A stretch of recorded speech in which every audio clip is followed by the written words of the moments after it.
Video like जरूर कर लीजिए और ऐसे वीडियो लगातार फ्री में पाने के लिए चैनल को तुरंत सब्सक्राइब कर लीजिए और बेल आइकन को जरूर टैप कर लीजिए ताकि आगे भी सारे वीडियो आपको मिलते रहे। यूट्यूब में फॉलो करते हैं तो प्लीज ये वाला फ्री टेलीग्राम चैनल जरूर ज्वाइन कर लीजिएगा। सारे नोटिफिकेशन सारे अपडेट यहीं पे आते हैं, ध्यान रखिएगा। सारे क्वेश्चन अटेम्प्ट करिए और स्कोर अपना तुरंत कमेंट करके बताइए कितने सही हो रहे हैं कितने गलत हो रहे हैं, जल्दी से कमेंट करके बताइए। मेरा नाम है वैभव और आप लोग देख रहे हैं UPPSC best online YouTube channel. दोस्तों, मॉडर्न इंडियन हिस्ट्री को यहाँ पर हम लोग एमसीक्यू के माध्यम से कवर अप कर रहे हैं।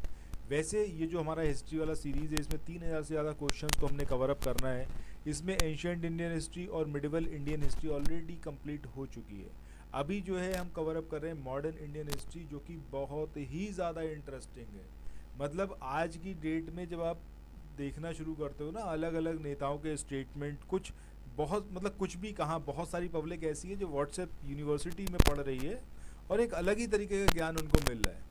सपोज़ आप तो यहाँ पर तैयारी कर रहे हो तो आपने चीज़ें पढ़ी हैं, कुछ चीज़ें आप नहीं जानते हो, आप किताबें पढ़ते हो, तब आपके पास ज्ञान आता है। बट व्हाट्सएप यूनिवर्सिटी में जो मन करे वो वहाँ पर पढ़ाया जाता है और उसके बाद जो इतिहास निकल के आता है वो तो नेक्स्ट लेवल है। ठीक है, सो अभी जैसे यहाँ पर आप ये क्वेश्चन देख रहे हो, ये सारे क्वेश्चंस आपको समीक्षा अधिकारी में मिल जाएंगे। अभी जो पेपर होने वाला है, इसके अलावा उत्तर प्रदेश पीसीएस के पेपर में मिलेंगे देखने को, और कोई भी दूसरा एग्जाम, चाहे वो यूपी SSS कराए या फिर यूपीएससी कराए या फिर आपका यूपी PSC आयोग कराए, कहीं ना कहीं यही घुमा फिरा के आपसे पूछे जाने हैं कि हर एक क्वेश्चन को कंप्लीट देखें, एक्सप्लेनेशन को समझें। और इंडियन हिस्ट्री, अगर हम मॉडर्न इंडियन हिस्ट्री की बात करें, थोड़ा सा उसमें इंटरेस्ट लेना शुरू करो, आप यकीन मानो आपको इतना मज़ा आएगा ना अपने इतिहास को जान के कि रोमांचित हो जाओगे। ऐसी ऐसी चीज़ें इसके अंदर हैं। सो यहाँ पर डेली बेस पर वीडियोस आ रहे हैं, ज़रूर इनको देखिए, चैनल को सब्सक्राइब करना मत भूलिए।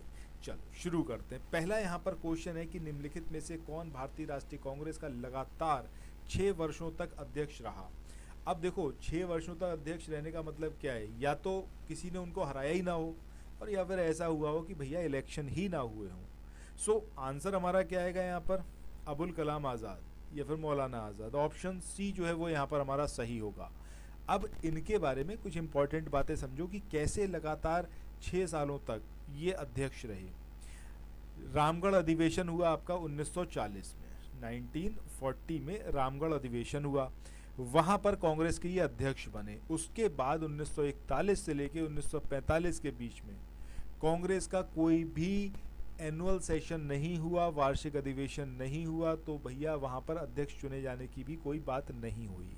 इस वजह से लगातार 5 सालों तक और ये अध्यक्ष रहे, 1941 से लेके 1945 तक। तो इन टोटल 6 साल लगातार मौलाना आज़ाद, अगर हम आज़ाद मतलब भारत की बात ना करें, हम 1947 से पहले की बात करें, तब मौलाना आज़ाद सबसे ज़्यादा समय तक ये कांग्रेस के अध्यक्ष रहे थे। ठीक है, चलो मूव ऑन करते हैं नेक्स्ट क्वेश्चन पे। ये सब ऐसी पर्सनैलिटी है ना जिनके बारे में जब आप पढ़ना शुरू करोगे, जानना शुरू करोगे, तो आप इनसे प्यार हो जाएगा। चाहे मैं मौलाना आज़ाद की बात करूं, आप अरुणा आसफ अली के बारे में पढ़ो, आप जयप्रकाश नारायण को पढ़ो जिन्होंने एक बार फिर से हिंदुस्तान को जगा दिया था। सो ये मतलब गजब की पर्सनैलिटीज़ थे और उस टाइम का वो पूरा एनवायरनमेंट भी ऐसा था कि जहाँ पर हर व्यक्ति मतलब अपनी जान देश के नाम करने को तैयार था।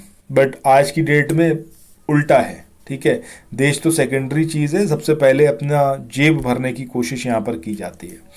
अगला वैसे यहाँ पर क्वेश्चन है कि भारत छोड़ो आंदोलन के समय निम्नलिखित में से किसने कांग्रेसी रेडियो का प्रसारण किया था।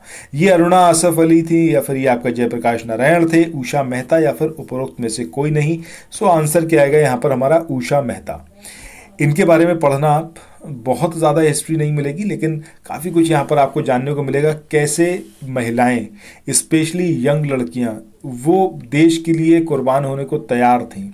और ये बहुत ही इंटरेस्टिंग यहाँ पर उषा मेहता जी के बारे में है कि जब गुप्त रेडियो का ये संचालन करती थी। ठीक है, विकिपीडिया का इसका पेज जरूर पढ़िएगा, काफ़ी कुछ मिलेगा आपको जानने को। बहरहाल यहाँ पर आंसर याद रखिएगा। ठीक है, इसके अलावा एक चीज़ और यहाँ पर याद रखिएगा कि ये जो भारत छोड़ो आंदोलन हुआ उस दौरान बम्बई के अलग अलग हिस्सों में कांग्रेस का ये गुप्त रेडियो जो है उसको प्रसारित किया जा रहा था और इसकी रेंज मद्रास तक थी, मद्रास तक सुना जाता था। अब उषा मेहता के अलावा एक इंपॉर्टेंट नाम और है, वो है आपका राम मनोहर लोहिया का। ठीक है, राम मनोहर लोहिया, ये जो थे राम मनोहर लोहिया, इन्होंने नियमित रूप से इस रेडियो का प्रसारण किया था। सो ये दोनों ही पॉइंट आपको यहाँ पर याद रखने हैं। मूव ऑन करते हैं नेक्स्ट क्वेश्चन पे। इस क्वेश्चन में यहाँ पर आपसे पूछा गया है कि निम्न में से कौन एक कांग्रेस रेडियो पर भारत छोड़ो आंदोलन की अवधि में नियमित रूप से कार्यक्रम प्रसारित करता था। तो अभी हमने बात करी है किसकी, राम मनोहर लोहिया की। इसके बाद मूव ऑन करते हैं नेक्स्ट क्वेश्चन पे। इस क्वेश्चन में यहां पर पूछा गया है आपसे कि अमेरिकी पत्रकार जो महात्मा गांधी के भारत छोड़ो आंदोलन के दौरान उनके साथ थे, उनका नाम क्या था। तो वो थे आपके लुई फिशर, यानी कि ऑप्शन ए जो है वो यहां पर सही होगा। लुई फिशर ये महात्मा गांधी के जीवनीकार भी थे, यानी कि महात्मा गांधी की जीवनी उन्होंने लिखी थी और उनके साथ ये थे जब भारत छोड़ो आंदोलन चल रहा था। अमेरिकी बुद्धिजीवी, इनका नाम क्या था, पर्ल बक, ठीक है। इसके अलावा एडगर स्नो, ये जो मैं आपको नाम यहां पर लिख रहा हूं ना, इनको जरूर कहीं नोट डाउन कर लीजिएगा। इसके अलावा ML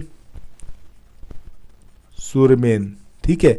इसके अलावा आपका नॉर्मन थॉमस, ये वो लोग हैं जो कि ये वो लोग हैं जो कि आपका थॉमस, इसके साथ में लुई फिशर ने भारतीय राष्ट्रीय स्वतंत्रता की मांग की थी। मतलब ये सारे लोग भी कहते थे कि हिंदुस्तान को जो है वो फ्री किया जाए, हिंदुस्तान को फ्रीडम दिया जाए, ठीक है। सो चाहे वो पर्ल बर्ग की बात करें, एडगर स्नो की बात करें, ML सुरमेन की बात करें या फिर नॉर्मन थॉमस की बात करें, इसके साथ में लुई फिशर, इन्होंने भी डिमांड की थी कि हिंदुस्तान को जो है वो स्वतंत्र किया जाए। नेक्स्ट क्वेश्चन की बात करें तो पूछा गया है कि महात्मा गांधी के जीवनीकार ये लुई फिशर जो थे, ये अमेरिकी पत्रकार थे, ब्रिटिश थे, फ्रांसीसी थे या फिर ये जर्मन थे। तो अभी हमने देखा है आंसर क्या आएगा हमारा, ऑप्शन ए, यानी कि अमेरिकी पत्रकार। इसके बाद अगला क्वेश्चन यहां पर है कि महात्मा गांधी के जीवनीकार लुई फिशर ये संबंधित थे। तो इसको अभी हमने देखा है भारत छोड़ो आंदोलन से, यानी कि ऑप्शन डी यहां पर हमारा सही आंसर होगा। इसके बाद नेक्स्ट क्वेश्चन की बात करें कि निम्नलिखित पत्रकारों में से कौन महात्मा गांधी का जीवनीकार है। तो सही आंसर लुई फिशर, यानी कि ऑप्शन ए होगा। इसके बाद तो आगे चले नेक्स्ट क्वेश्चन को देखें। इससे पहले कुछ एक इन्फॉर्मेशन है आप लोगों के लिए जो बहुत इंपॉर्टेंट है। अगर आप लोग उत्तर प्रदेश PCS की तैयारी कर रहे हैं, आप RO की तैयारी करना चाहते हैं, BEO की तैयारी करना चाहते हैं, इन तीनों एग्जाम की अगर आप तैयारी करने चाहते हैं तो स्टडी फॉर सिविल सर्विसेज के कोर्सेज को आप ज्वाइन कर सकते हैं कंप्लीट तैयारी के लिए। ये वन स्टॉप डेस्टिनेशन है, यहाँ पर आपको सब कुछ मिलेगा, जिसमें स्टडी मटेरियल रहेगा, टेस्ट सीरीज रहेंगी, पेड क्विज रहेंगी, सब कुछ आपको एक ही जगह पर मिलेगा और ये सब कुछ सफिशिएंट होगा आपके एग्जाम को क्रैक करने के लिए, एग्जाम को निकालने के लिए। लेटेस्ट ग्रुप स्टार्ट हो चुके हैं और उन ग्रुप में आपको एडमिशन लेने के लिए सिंपली जो ये नंबर मैं आपकी स्क्रीन पर लिख रहा हूँ, इन नंबर्स पर आप कॉल कर सकते हैं। 8564880530, इस नंबर पर आप संपर्क कर सकते हैं। इसके अलावा 9696066089 इस नंबर पर कांटेक्ट कर सकते हैं, या फिर आप 7523864455 इन तीनों में से किसी भी नंबर पर कॉल करके आप हमसे संपर्क कर सकते हैं और ये लेटेस्ट ग्रुप जो है इसमें आप एडमिशन ले सकते हैं। अगले क्वेश्चन की बात करें। इस क्वेश्चन में यहां पर पूछा गया है कि भारत छोड़ो आंदोलन के संदर्भ में महात्मा गांधी को कहां बंदी बनाया गया था, बंबई में, मद्रास में, कलकत्ता में या फिर नई दिल्ली में। जैसे ही भारत छोड़ो आंदोलन स्टार्ट होने वाला था उससे पहले ही ऑपरेशन 0 आवर को स्टार्ट किया गया था। लास्ट वीडियो में मैंने सारी बातें बताई हैं आपको, उसको जरूर देखिएगा। इसके तहत 9 अगस्त 1942 को सुबह सुबह ही जो है महात्मा गांधी को, सरोजिनी नायडू को, इन सबको बंदी बना लिया गया। जो प्रमुख नेता थे कांग्रेस के उन सबको बंदी बना लिया गया और बंदी बना के महात्मा गांधी को, जितने भी दूसरे कांग्रेस के और अलग अलग नेता थे, सबको जेल में डाल दिया गया। महात्मा गांधी को पूना के आगा खां महल में नजरबंद किया गया। ठीक है, यहां पर आंसर हमारा क्या आएगा, ऑप्शन ए। भारत छोड़ो आंदोलन के संदर्भ में महात्मा गांधी को कहां बंदी बनाया गया, तो वो आएगा आपका बंबई में। ठीक है, चलो इसके बाद आगे बढ़ते हैं नेक्स्ट क्वेश्चन पे। इसके बाद अगले क्वेश्चन की बात करते हैं कि निम्नलिखित नेताओं में से किसने भारत छोड़ो आंदोलन के दौरान जेल से फरार होकर भूमिगत गतिविधियों को संगठित किया था। तो ये थे ऑप्शन डी, यानी कि जयप्रकाश नारायण। इन्होंने हजारीबाग का जो सेंट्रल जेल था वहां से फरार हुए थे, उसके बाद जो अंडरग्राउंड एक्टिविटीज थी उसको इन्होंने संगठित किया था। अब आज के इस वाले सेशन के आखिरी क्वेश्चन की बात करते हैं, जिसमें यहाँ पर आपसे पूछा गया है कि ये जो आपको स्टेटमेंट दे रखे हैं और आपको एक कारण दिया हुआ है, इसके बारे में कि क्या ये जो कारण है ये स्टेटमेंट को सही तरीके से उल्लेखित कर रहा है, वर्णित कर रहा है या फिर नहीं कर रहा है। ठीक है, सो स्टेटमेंट क्या है कि भारत छोड़ो आंदोलन के परिणाम स्वरूप अंग्रेज और मुसलमान कांग्रेस के प्रति समान घृणा के कारण एक दूसरे के नजदीक आ गए। बिल्कुल सही बात है। कारण, जिन्ना ने ब्रिटिश सरकार के पक्के सहयोगी की तरह कार्य किया और मुसलमानों को 1942 के कांग्रेस आंदोलन से दूर रहने के लिए कहा। सो ये दोनों ही स्टेटमेंट अपनी जगह सही है और जो ये रीजन है ये सही तरीके से एक्सप्लेन कर रहा है किसको, असर्शन को, यानी कि कारण, कथन को।